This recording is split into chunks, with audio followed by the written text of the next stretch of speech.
transition from looking at two-dimensional material and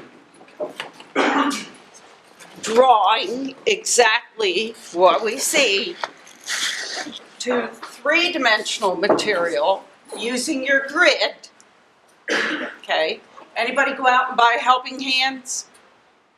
Okay, did anybody buy a make a frame to hold their grid in place? Okay, you'll have extra challenges tonight that we'll see if you can meet. I'm going to use a grid. I'm going to use it with the three-dimensional material, and I'm going to show you how to make a composition and how to draw using your grid exactly what I see in my three-dimensional composition in your boxes, okay? And you're going to be able to take your boxes with you, but bring them back to the next class. Okay, so you'll be able to take your boxes home. There'll be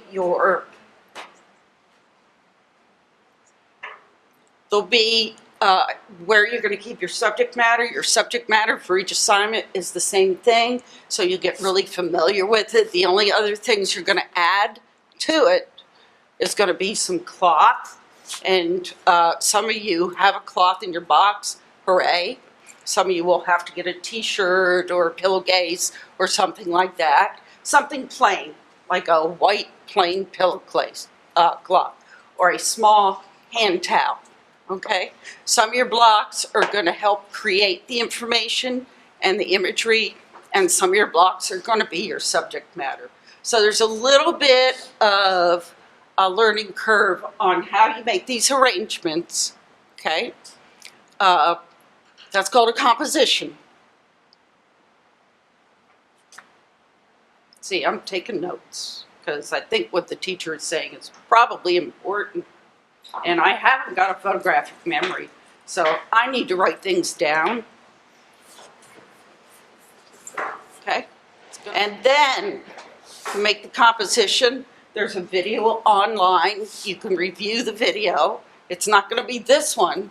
It's going to be one that I made previously. Okay? And so you'll be in charge of your composition, the arrangement of your blocks, composing the visual space. I'm going to give you a viewfinder tonight, okay? I'm going to use examples of larger viewfinders that you can attach. You can make your own viewfinder by coming over here and using scrap board. You can cut it, okay? You can cut a window in it and you can attach your grid, okay? And that will break down the information in your visual area into sizable bites and pieces for you to draw. Now, did anyone use the index cards arranged to create a small 1-inch square when they did their drawing? Anybody do that?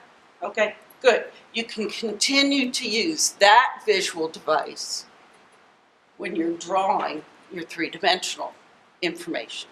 Now, what's going to change, and this is very critical, is that in this first drawing, you did not have to stay in one place. You didn't have to keep a consistent point of view. Okay? What do we call that?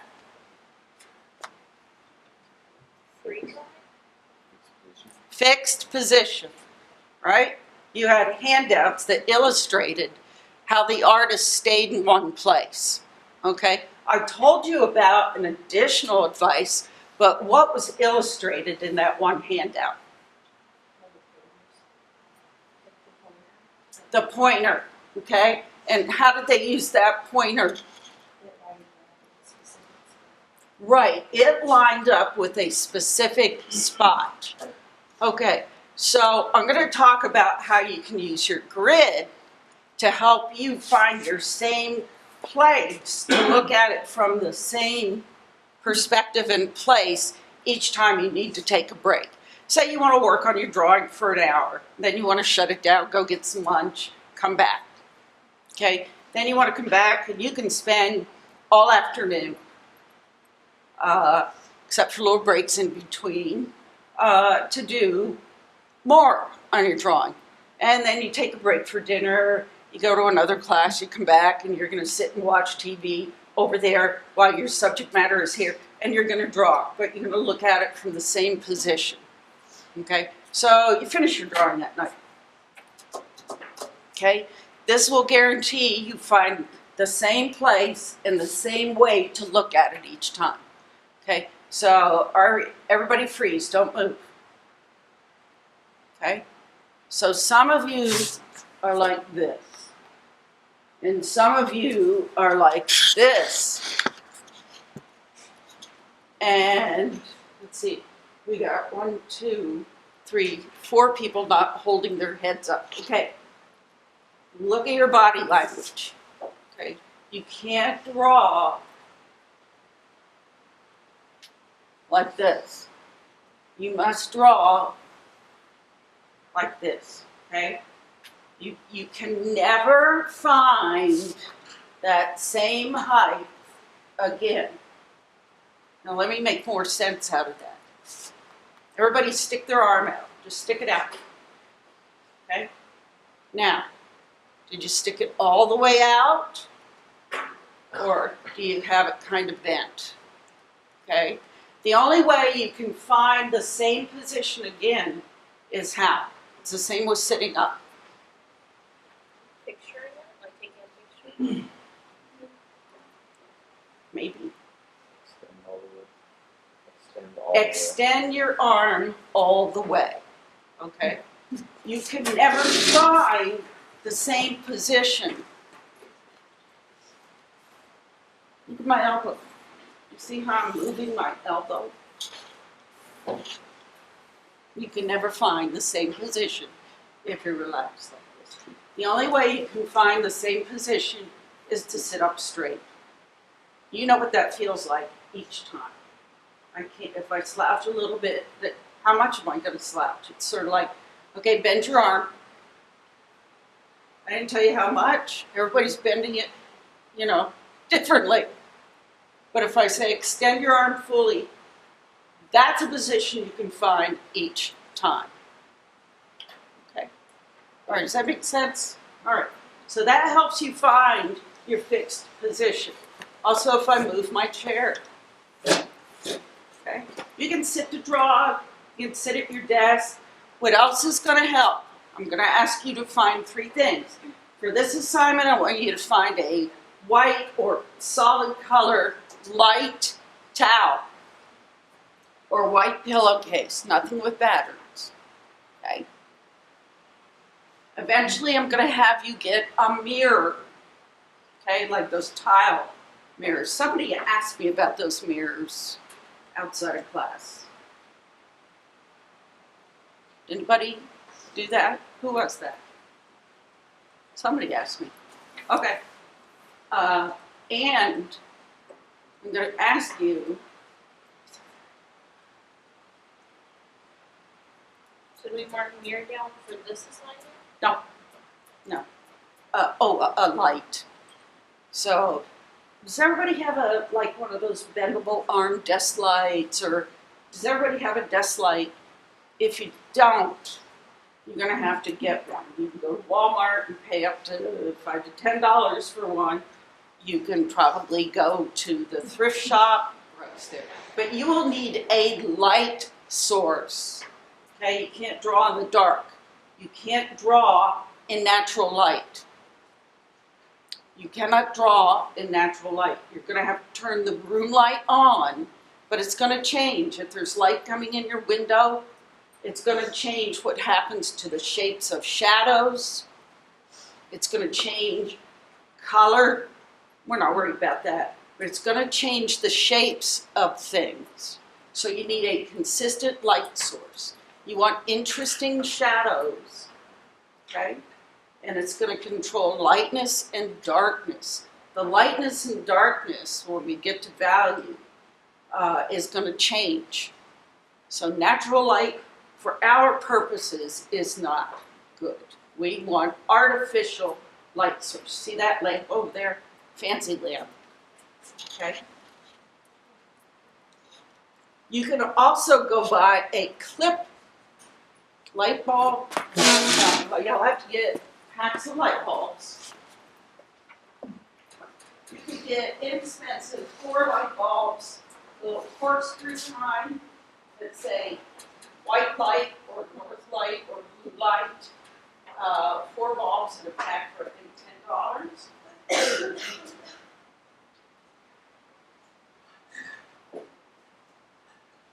And you can buy these little clip lamps at Walmart for they're like $3 to $4. Okay, with a reflector on-off switch that you can clip onto something. That's probably a super light source. If you have to buy one, I wouldn't buy a fancy lamp. You can move this light around and clip it onto lots of stuff. Okay, so this is really the best kind of light source.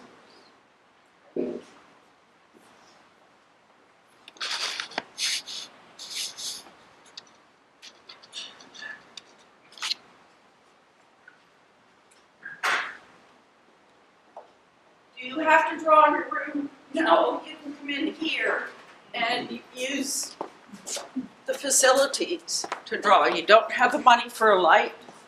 Get yourself a light bulb and you can borrow it and set up the lights. We have extension cords, okay?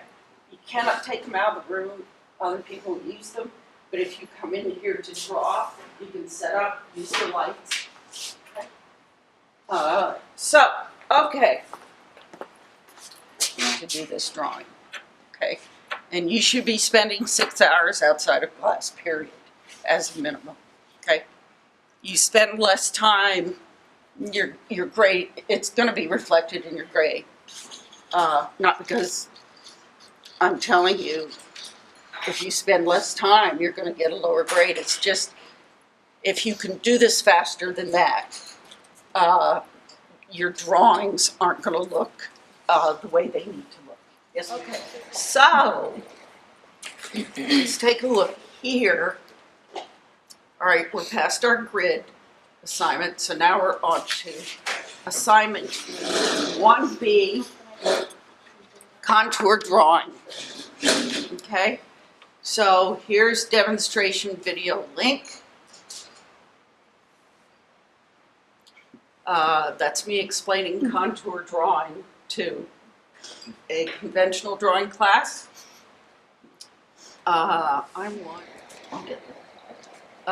You need to back up and look at, open this first, pre-instruction. Okay, it says setting up a still life. If you want to review what I'm going to show you in person here tonight, there's the video. All right, but where is that now? It's under the pre-instruction. Yes. And then the second step is. Yes, ma'am. There you go.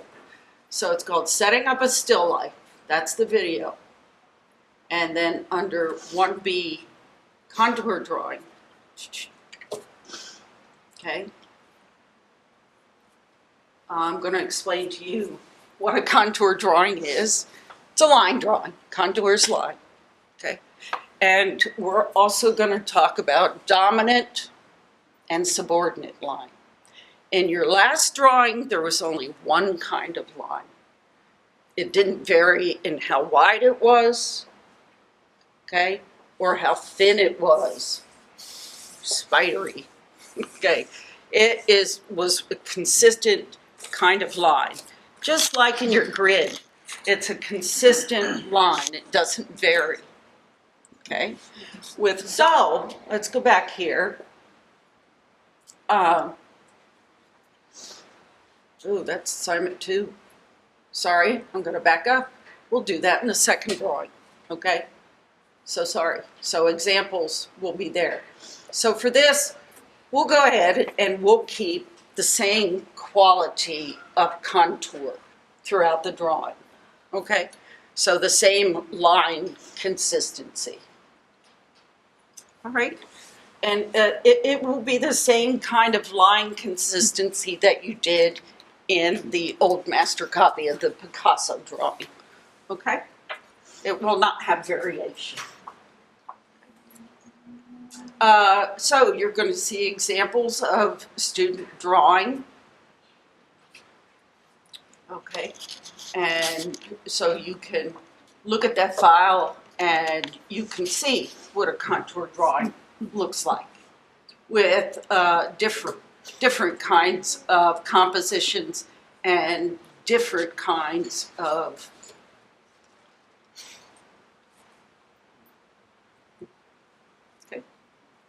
different kinds of subjects, okay?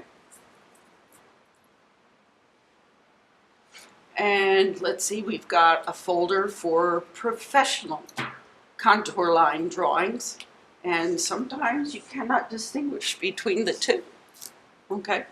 But here you'll see line drawings, okay? And I'll go back to these again, and I'll explain the two kinds of contour lines we'll use for this drawing is called exterior and interior. And we'll add a third one. It'll be cross contour. So exterior contour, interior contour, and cross contour. And a quick explanation of that is the outline of my hand would be the exterior line. Okay? And then the interior contour would be the folds and wrinkles, like around my knuckles, okay? And my fortune-telling lines, my lifeline, long and forked. Anyhow, those would be cross contour. Do you see the way they're curved lines? They go around the muscle padding of my thumb. So a cross contour, it moves with the dimension of her blouse, and it's a line that we see. Look at these lines, the wrinkles in her arm. Cross contour, it's curved. It's not flat and straight. It's curved because it is inferring dimension. Okay? Look at my arm. What's the difference between interior and cross? Cross just goes perpendicular. Cross contour is curved and round. So if it is going across my torso, it's going to curve across my body. And if it was interior, then it would just go straight. It's also an interior, but it's a little more specific about an interior contour. Good question. It's cross contour and interior contour are the same thing using a viewfinder. And so right now I'm going to pass around your viewfinders. These are the last ones I have. So if you lose it, you'll have to make one of your own. But what it is a picture of, it's a cropping device. So what you see through here is what you're going to draw. It's a rectangle. It is the rectangle of your composition. Okay, look at these pieces of paper. They're all rectangles. Okay. Rarely do we use squares, but we can get the perfect square out of it. So this rectangle is part of, what did I tell you last time? It's part of, The 11 by 7. right, what's the word for the rectangle though? It's Perfect ratio? The perfect ratio? golden ratio. Yes. Perfect squares, perfect rectangles, perfect spiral, perfect star, perfect triangle, perfect everything will fit in there. Collateral. Okay, so when you use this, you can use, this represents, that's not coming up very easily, is it? What's going on here? There we go. So, we don't draw everything within the box. We're going to really kind of focus down on a sizable bite. But it's still got to be recognizable. Okay. Remember, we're going to draw more of an elephant, but you're going to bite eat it by one bite at a time. Okay, so when I use my viewfinder, it's to select something. And I've got to look with one eye shut. Remember, if I look with, both eyes, I see double. I see two viewfinders and two crosshairs. Thank you, Eric. Okay, so now when I shut one eye and I use my dominant eye to draw, my arm's fully extended. I'm not going to do this part of the time because I'll see something different. I got to see the same thing. So I'm going to put that crosshair right on her pupil. That way I'll be able to put it there every time. So I can see the same thing within my rectangle. That represents, when we do conventional drawing class, my piece of paper. Horizontal or vertical, doesn't matter. Okay. And I can place it on a spot each time with my arm fully extended, so I can draw the same exact thing from the same perspective each time. Otherwise, it's going to change. You can make a drawing if you change positions. If you move anything different, you have to be consistent. Okay? Where the lines meet the edges helps, just like where your square, where your square in your grid contains something, okay? When I spoke about that line starts there, it's not being helpful. Where your line starts and stops at a certain point within the square, okay? About halfway, about a third of the way, you can gauge it. It's almost as if you can measure it, okay? And I expect you could measure your whole drawing accurately if you wanted to. With practice, you just sight it. And with your stylus, you can draw it. If you don't get it correct, you can move it, erase it, and move it, erase it, and move it. You can adjust all you want. Okay, so let's each one of us take, and here's another thing I like to use is dental floss to make the crosshairs. But I want you to, and you're welcome to take one or two pieces of that, but I want you to exactly mark the center, measure it, okay? So there we go, everybody get this is called a viewfinder, okay? And they make fancy ones. Here's the fancy one.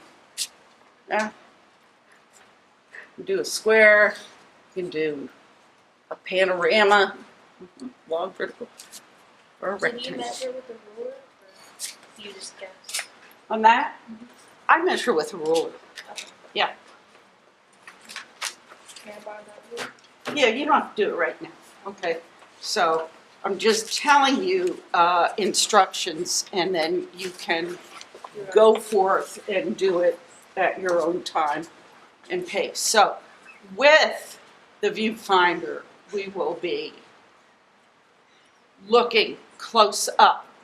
For example, do you all see that what we've selected here is shoelaces and part of a boot, okay? Now, believe it or not, there is a lot of information in there for you to record, okay? So I'm going to help you with your selections tonight so you don't try to chew 25 elephants instead of one. You just want one elephant, okay? All right. So that takes a little bit of understanding how much, and then we can put this, you put your crosshairs right where, you know, you can line that crosshair up with that hole for the shoelace, and you'll, with your arm extended, you'll be looking at it the same thing each time. Does everybody understand about how that works and how you find your place again and again and again? There's several different systems, so. So does that help whenever you have to like take down your drawing, like, because the blocks aren't going to stay there. in the Well, same position. I'm going to talk to you about that. You're going to have to start something tonight, unless you can carry it home without it falling apart, which I doubt. You have to start another drawing when you get home. So this is practice in here. It's not really starting on your final drawing. Okay? All right. And you may want to do another practice drawing before you start on the drawing you want to turn in for your grade. Okay? You can take as much practice time as you. The more you practice, the better your drawing skill, the better your grade. It's absolutely nuts and bolts. It's practice. Okay, so those reference images have the clues to using the viewfinder.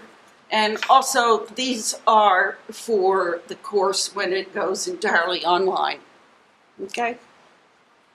And then, of course, there's the box for you to submit. Okay? Good. And if I ever want you to use different subject matter, then I will distribute it to you. Okay? All right, so back to Schoology.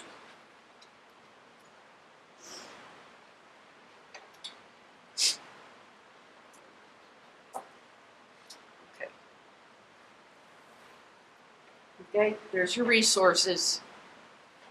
All right, now what I would like to hear from you is as you depend more and more on the online resources, if there was something that's missing that would have helped you better than what's there in terms of, wow, this was a big piece of information missing from the video. Or wow, this would have helped in the drawing references. I would have liked to see, blah, blah, blah. So write them down and hand those to me, okay? Because we're looking for ways to improve the online resources. So if there's big pieces of information that's getting in the way from you understanding how to do this stuff, please let us know, okay? But put it in writing, okay? I would appreciate that. I have to have notes to remember things. All right. So let's go ahead and I'm going to demonstrate how I want you to set up your boxes. So who has a cloth and their blocks? Okay, let's use yours. If you would give me your blocks and the cloth in your box, bring it right over here. And I'm going to show you how to set things up.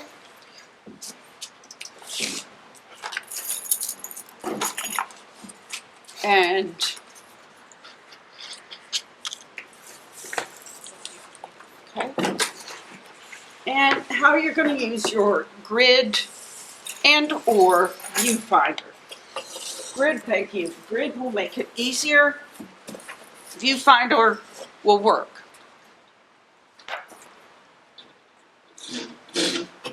Okay, so we've got the lid.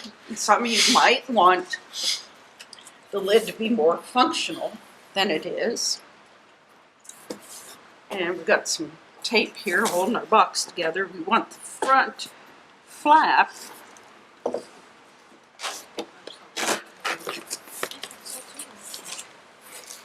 to fold down so that the front of the box is open. Okay?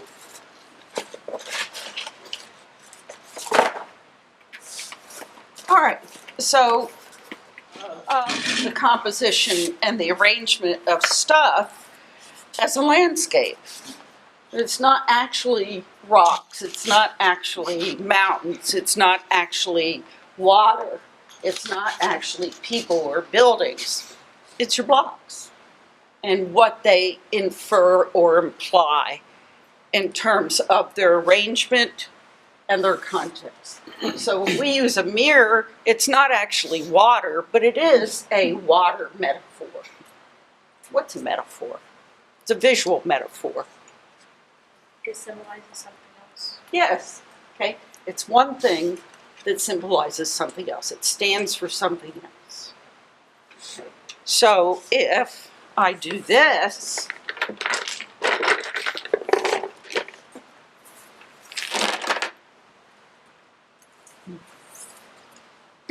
and this is just an example, it's not what I want you to do, but I want you to understand what the metaphor is. If I do this,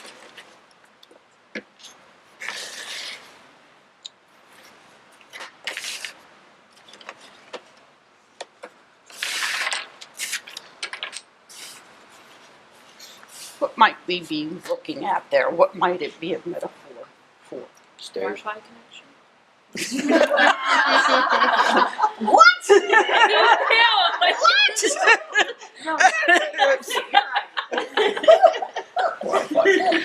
What? I said stairs.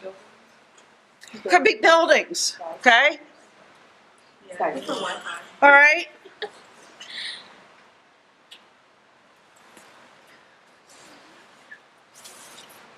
Look at the arrangement. A train, maybe. Maybe. How about mom, dad, daughter, son, baby? Okay. Okay. Not literal, but suggestive. This might be more about skyscrapers. You see how rigid they are. City blocks. Okay. It can go on and on. Yeah. So is ours going to symbolize something? Or is it... A landscape metaphor. The arrangement. Okay. Now, what is the difference between things that are human-made and things that Mother Nature makes? What is different about the arrangement? Anybody? One has exactly straight lines. Yes, and It's not random. it's not random. Okay? Excellent. Mother Nature is random, accidental looking, arbitrary. Humans will arrange things mostly in, we call it an architectonic way. That's where we come back to the viewfinder. Viewfinder. Golden section.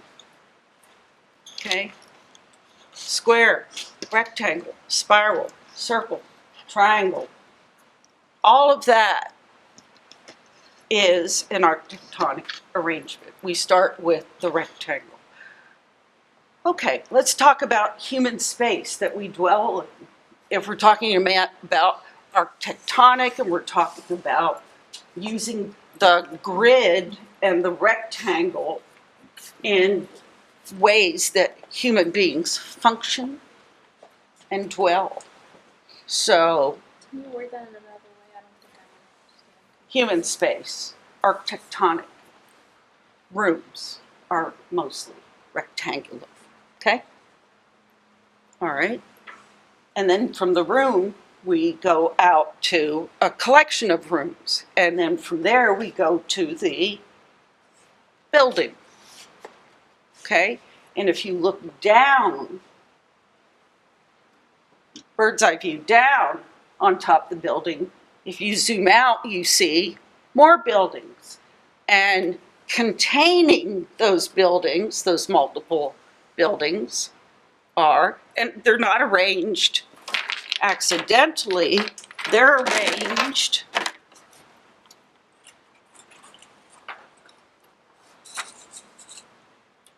in a grid.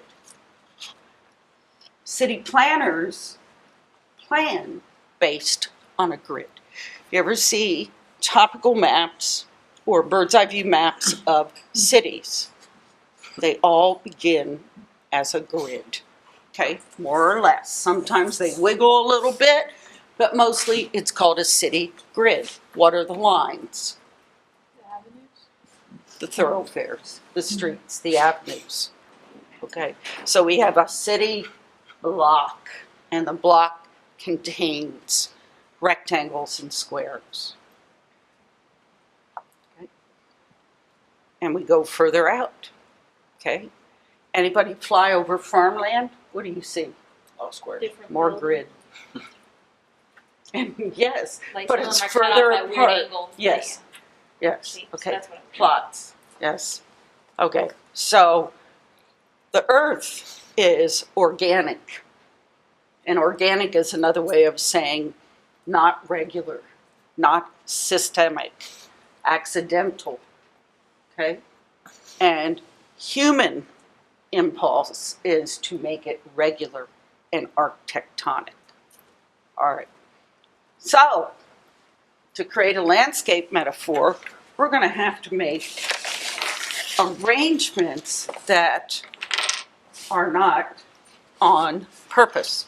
We're going to have to make arrangements that are accidental. Okay, and one of the ways I like to do that is to use something underneath to create a little bulk here and there, and maybe some blocks in a pile over here that are going to be underneath the cloth. You can use, if you have cosmetic boxes, or you buy face cream or something that comes in a little rectangular box, throw those underneath. Different heights, different sizes, okay? So that when you drop your cloth in here, it's going to add a little up and down. So what are we creating? Water. Landscape. Landscape. Specifically, what goes up? Mountains, hills. Okay. And what goes down? There you go. Okay. So you don't want everything just to be flat. It's a little boring. This is a little more interesting. Breaks the space up more. It's going to be more fun to draw. Okay. So we don't want to use... You can use all your blocks if you want to, but I would just start, as if you had taken a piece of paper, torn it up into 100 small little pieces, and just threw it up in the air, and it came down like confetti. However it lands, we want that kind of an accidental look, an arbitrary. We do not want to come in here and start to make cutesy little arrangements where everything's in a row and it makes a nice perfect little circle or Stonehenge, or you don't want to mimic that closely. We threw things up in the air and they just landed, or we just, big bag of shoes, we just threw them up on the table, okay? And people wanted to put one shoe inside of another shoe inside of another shoe and make a cute little stack. Nope. No, accident. Okay? Okay, so just for argument's sake, and just to show you why you're not going to draw everything, we'll put them all in here anyhow. Okay? But you're going to pick and choose. And you're going to make a selection. That's called cropping. Okay? C-R-O-P-P-I-N-G.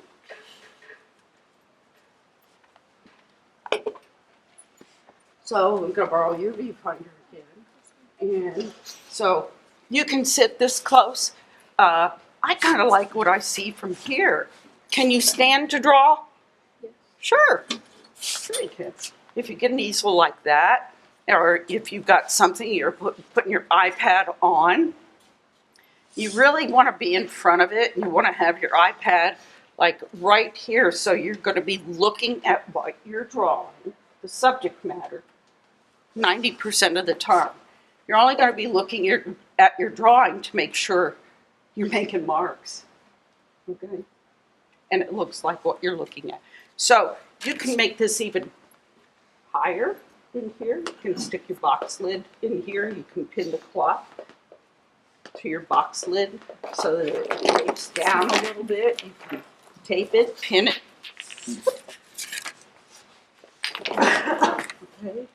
Okay. Eric, would you get me a piece of tape off of my? Yes. Okay, thank you. So let's see if we can do it here. And if I get nice little folds coming down like this vertically, what's that a metaphor for? Water. Yay! Water fountain. Waterfall. And if something looks too posed or too arranged, thank you, then I'm going to rearrange it to make it look more accidental. Okay?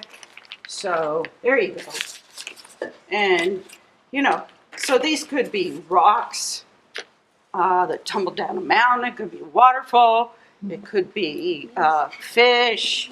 If I've got a mirror in there, so I could, you know, bring my mirror out here. I could do all kinds of things. So I can sit and make my selection. Remember, I've got to close one eye, and I can move this around, okay? And I can select. Okay, there's about 6 or 7 blocks in there with part of the background. But I've got to look at this and make sure that I'm meeting the ultimate goal of, see, I can't do this because I've got to do this. So if I want to draw more, I move away. If I want to draw less, I move closer. So would it be like cheating if you held it there and then you took a picture of it and then went off the picture on your phone? Well, I would like you all to take a picture of exactly the view that you're drawing. And I want you to submit it with your drawing, okay? But I want you to draw from the objects, okay? But I want to see what you're drawing, okay? What your choice is, okay? All right. She can So, tell if you drew from the photo, so. yeah, Don't don't, yeah, don't think you'll get away with that. Thank you for saying that. Okay. But I'm going to show you how to make it easier. Okay, that's the quick and dirty way. Okay, it's easy.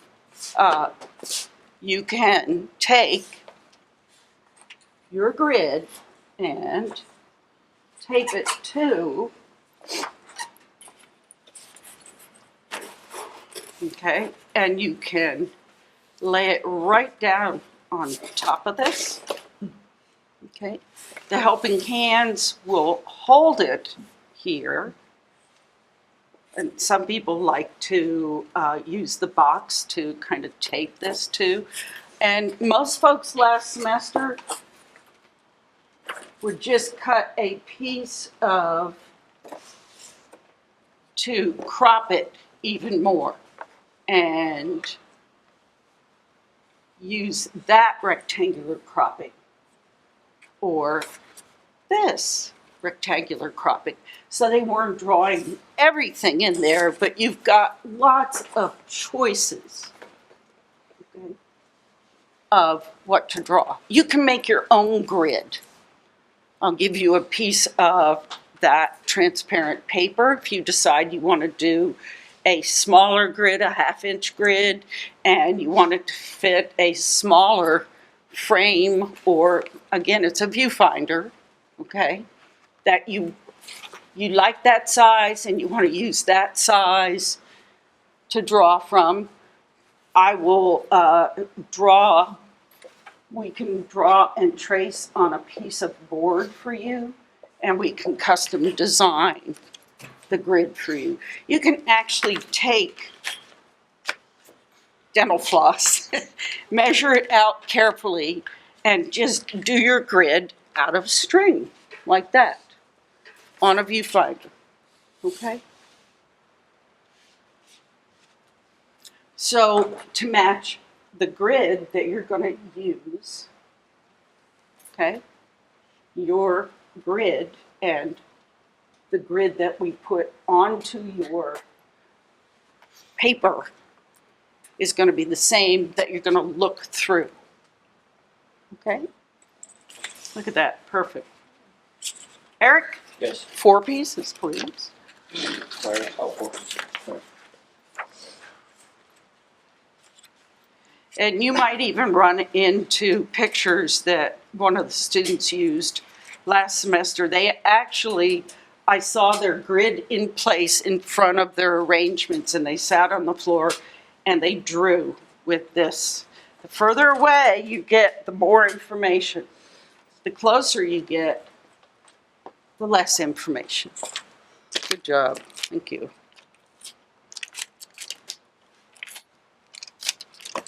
All right, so here we go.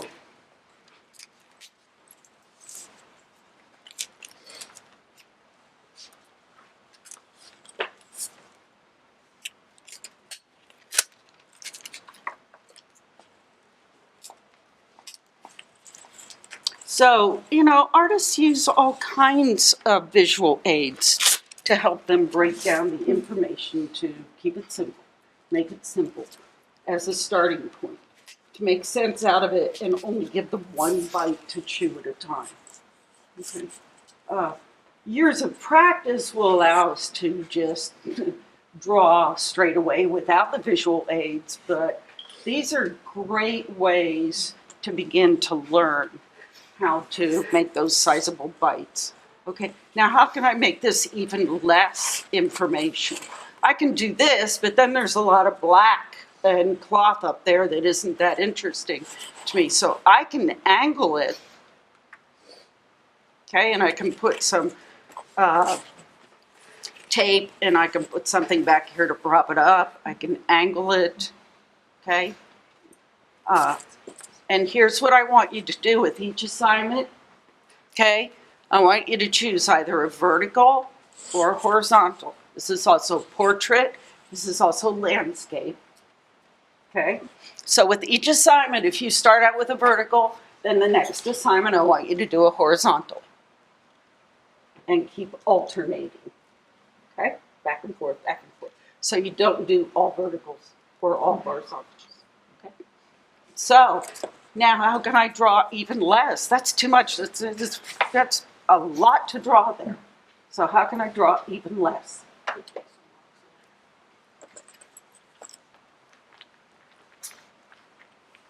Okay, probably a bit much. I want you to draw some. So I'm going to take away probably 2/3 of these, okay? I want to see some overlapping of your blocks, okay? This is overlapping, yeah? I don't want them all to be perfectly spaced. I want them to be, again, accidental, all right? Not lined up. So these are not seen any place.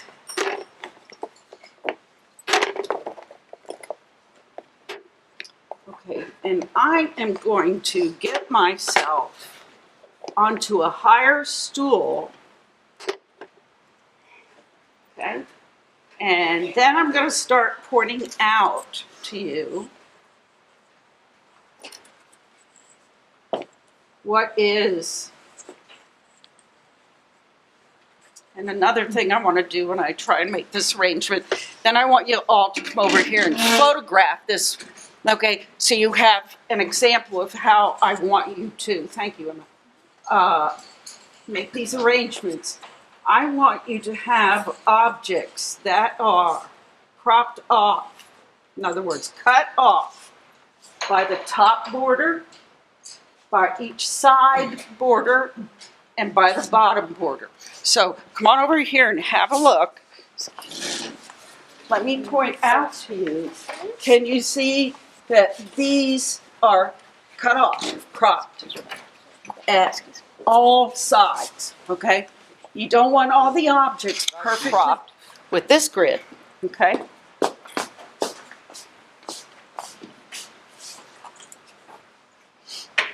So what I'll do is I'll put this on my copier. I'll make you all a copy of my grid.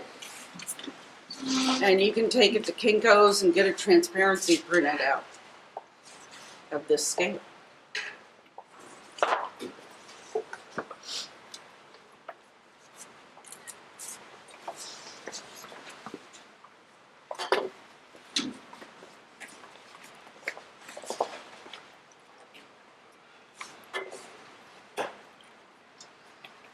Okay, so you can also come in here and make another, you can adjust this. This is just 4 pieces of index card paper. I can adjust this to a 1/2 inch size. Maybe you saw in here where I've got these little, this is masking tape that lets me know where I left off. Now it kind of points to where am I now. You don't have to number or letter these, you just need to do that. Okay, so now you've got the same number of squares in your visual grid as you do in your drawing, okay? How you keep track of where you are is just look at your drawing. You can find the square again. How many squares? The one you're below. The 8 by 10 half inch squares. 8 by 10 1/2 inch squares are 4 by 5 1 inch squares. number of squares. A, Oh, B. your multiplication. 4 times 5 is 20. No, Half inch squares. 8 by 10. 8 by 10 is 80. Yeah, because there's still 8 squares by 10 squares. So you've got 80 squares. Remember how I said last week, this is how you would arrange to do a mural, right? On the wall, you would do maybe 1, 2, 3 foot squares, depending on the scale.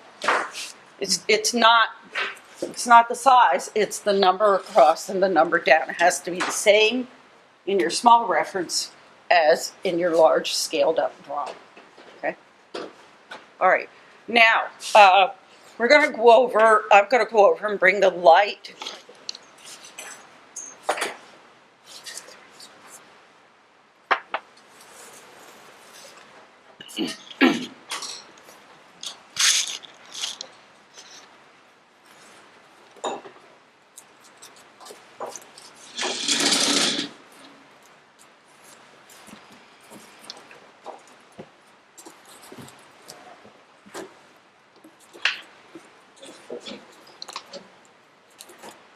So this is all adjustable,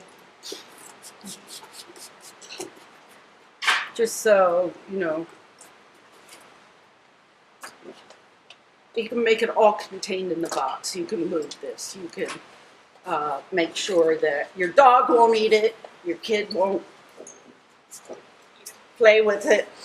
Put it in the box, put it up high, okay? If it moves, take a photo of it first before you start to draw it. Take a photo of it so that if it moves, what are you going to do? Reset it. Yeah, you got a photo.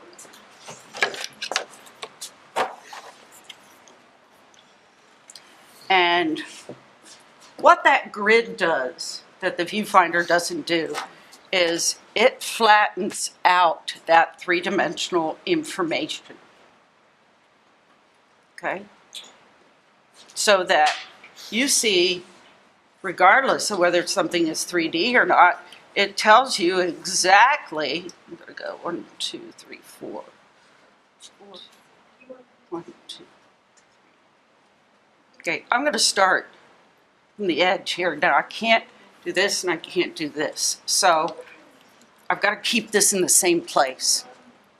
That'll help me. I can't move this around. I can't, in the middle of the drawing, move it over here because I suddenly go, oh, it's much better over here. It won't work. Okay? So I have to pick where I want to make this drawing. And, okay. So, if I move here, it looks differently. If I move here, it looks differently. So now, what do I have to do to make sure I'm looking at it the same way all the time? I've decided that, give me 1 second, thank you. I've decided that this is stable. This is stable. Perpendicular, flat, flat. Okay. So now, What's your answer? The pointing thing might, in the older pictures, had that little candlestick. Right. Maybe one that, yeah. Not like that exactly, but one would help point you towards. Even simpler. Anybody? What were we going to use the dental floss crosshairs for? To create a grid. Uh, Have a point of reference. yes. So I've got a grid. What do I do now to make sure I'm looking at it the same way each time? Take a Match up on picture. the corners. Match up on the points. Match up. Corners. Match up. It's all full of crosshairs. I just have to pick one crosshair that lines up with something. She's suggesting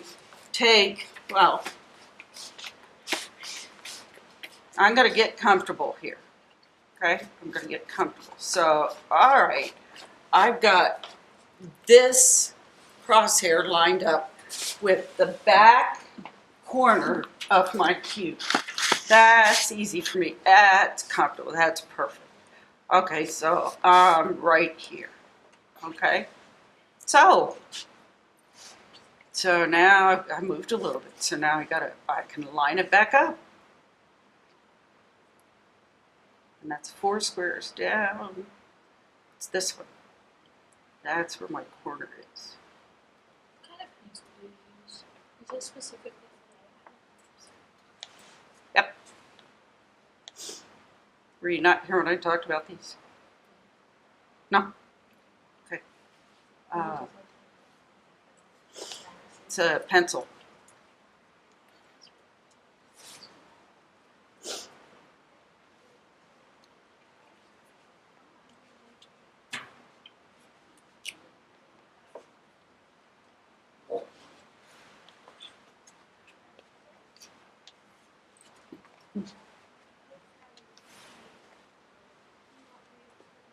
That's the one I like.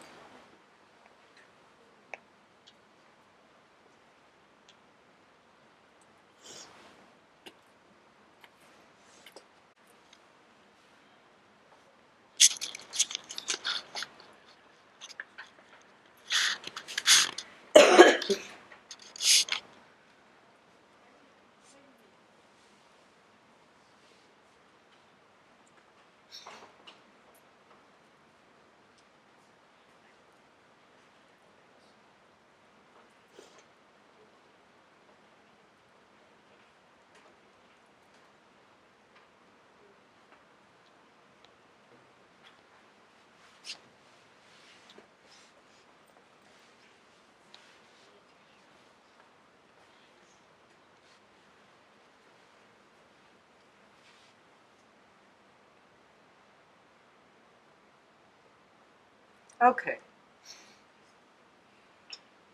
It's all exterior contour. Now, can you all see the shadow that's being cast by the cloth? That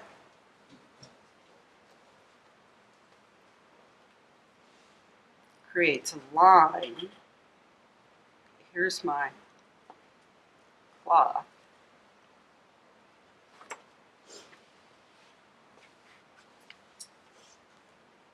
And then there's a shadow.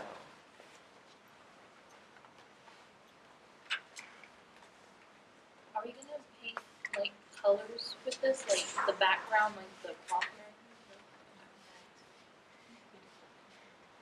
No, like drawing the cloth with black, so you draw it Okay. There's an interior contour.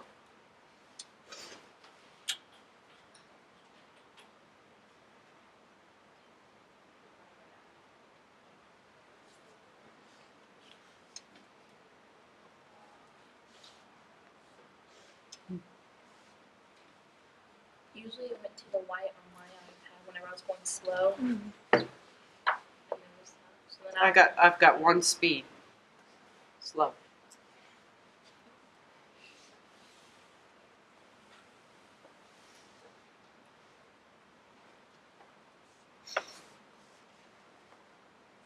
There's another interior contour.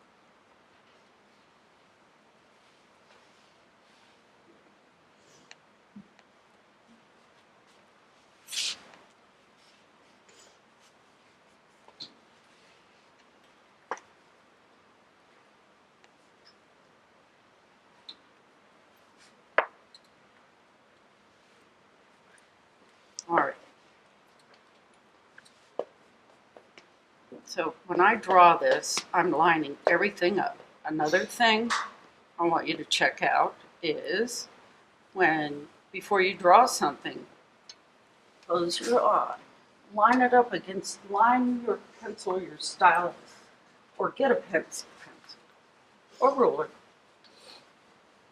or your viewfinder, straight edge. And so you're lining it up against the edge. You can't use two eyes. Again, you have to close one eye and line it up against the angle. Okay? There's the shadow. There's the wood grain. Okay?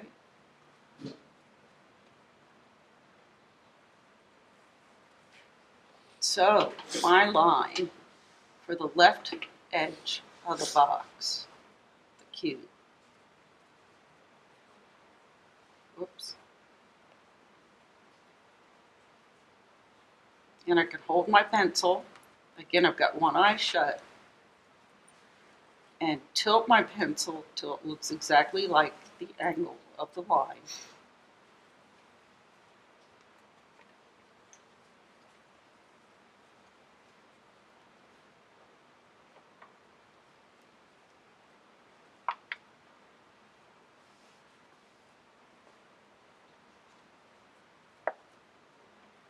Now the bottom of the cube. If I don't want to finish drawing this, I can jump over here or out here and draw some more lines that I see that are in the cloth.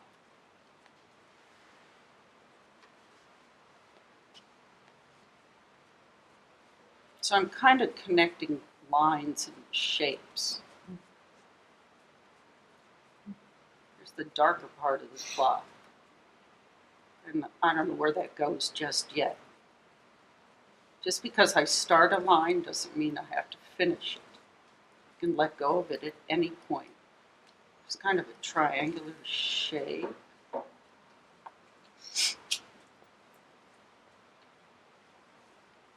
And I've got one eye shut.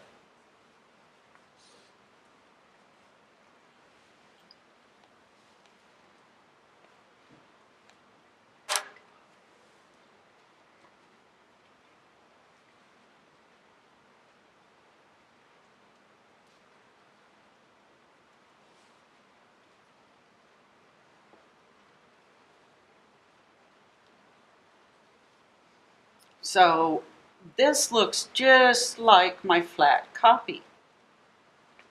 There's a line and an angle, and they are specifically adjacent and arranged within this grid, which is exactly like this.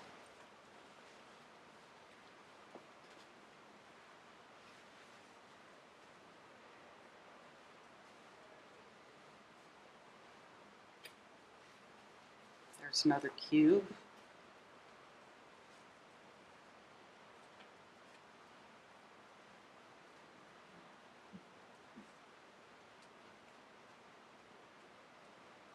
If you get confused and you don't know what you're seeing, this demystifies it. This tells you exactly which way. I can just use my finger too.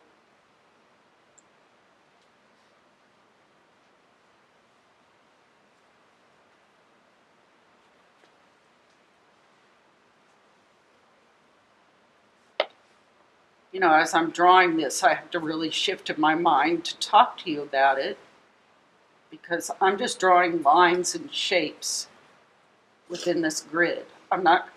I really don't call them what their names are when I'm drawing them. That distracts me.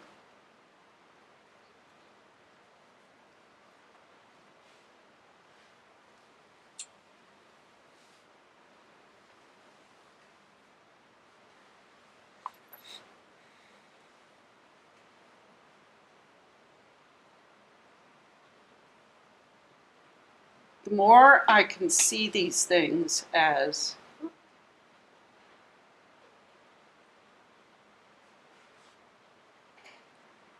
as just lines to connecting line, okay? And not a cube, a circle, etc. The more I can reduce it to its simplest thing, a line that goes this way, a line that goes this way, okay? Here's another interior contour line. Oh, go back to my.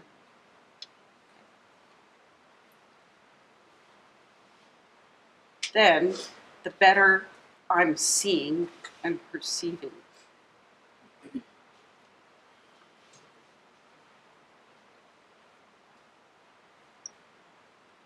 Now, one thing I've discovered while I've been doing this is my easel is cute and everything, but I would rather draw flat on the table. It's too late for me to do that right now. So I could decide, you know, trash this drawing. I would have a better time drawing like this. Okay. And I'm building line by line. This doesn't look like anything. Okay. I have a hard time drawing out here in the middle of air. What I like to do is, would you go? Okay. That's called a bridge. This is the way I paint flat on the table and draw, just like this. This one. Now I can relax, and I'm drawing much better now because this is very awkward for me. So this is a terrible drawing, okay? But it's good for explaining to you. And remember, I can do this as well, right? Yeah, which is the way I recommended you guys draw. Okay, so, all right. What I'm doing is I'm drawing a line, gauge its angle. The line actually went like that, okay? And it stopped at this line at this point, okay? Now I've moved around. I know where to sit to be able to find my same space and place again. This equals this, okay?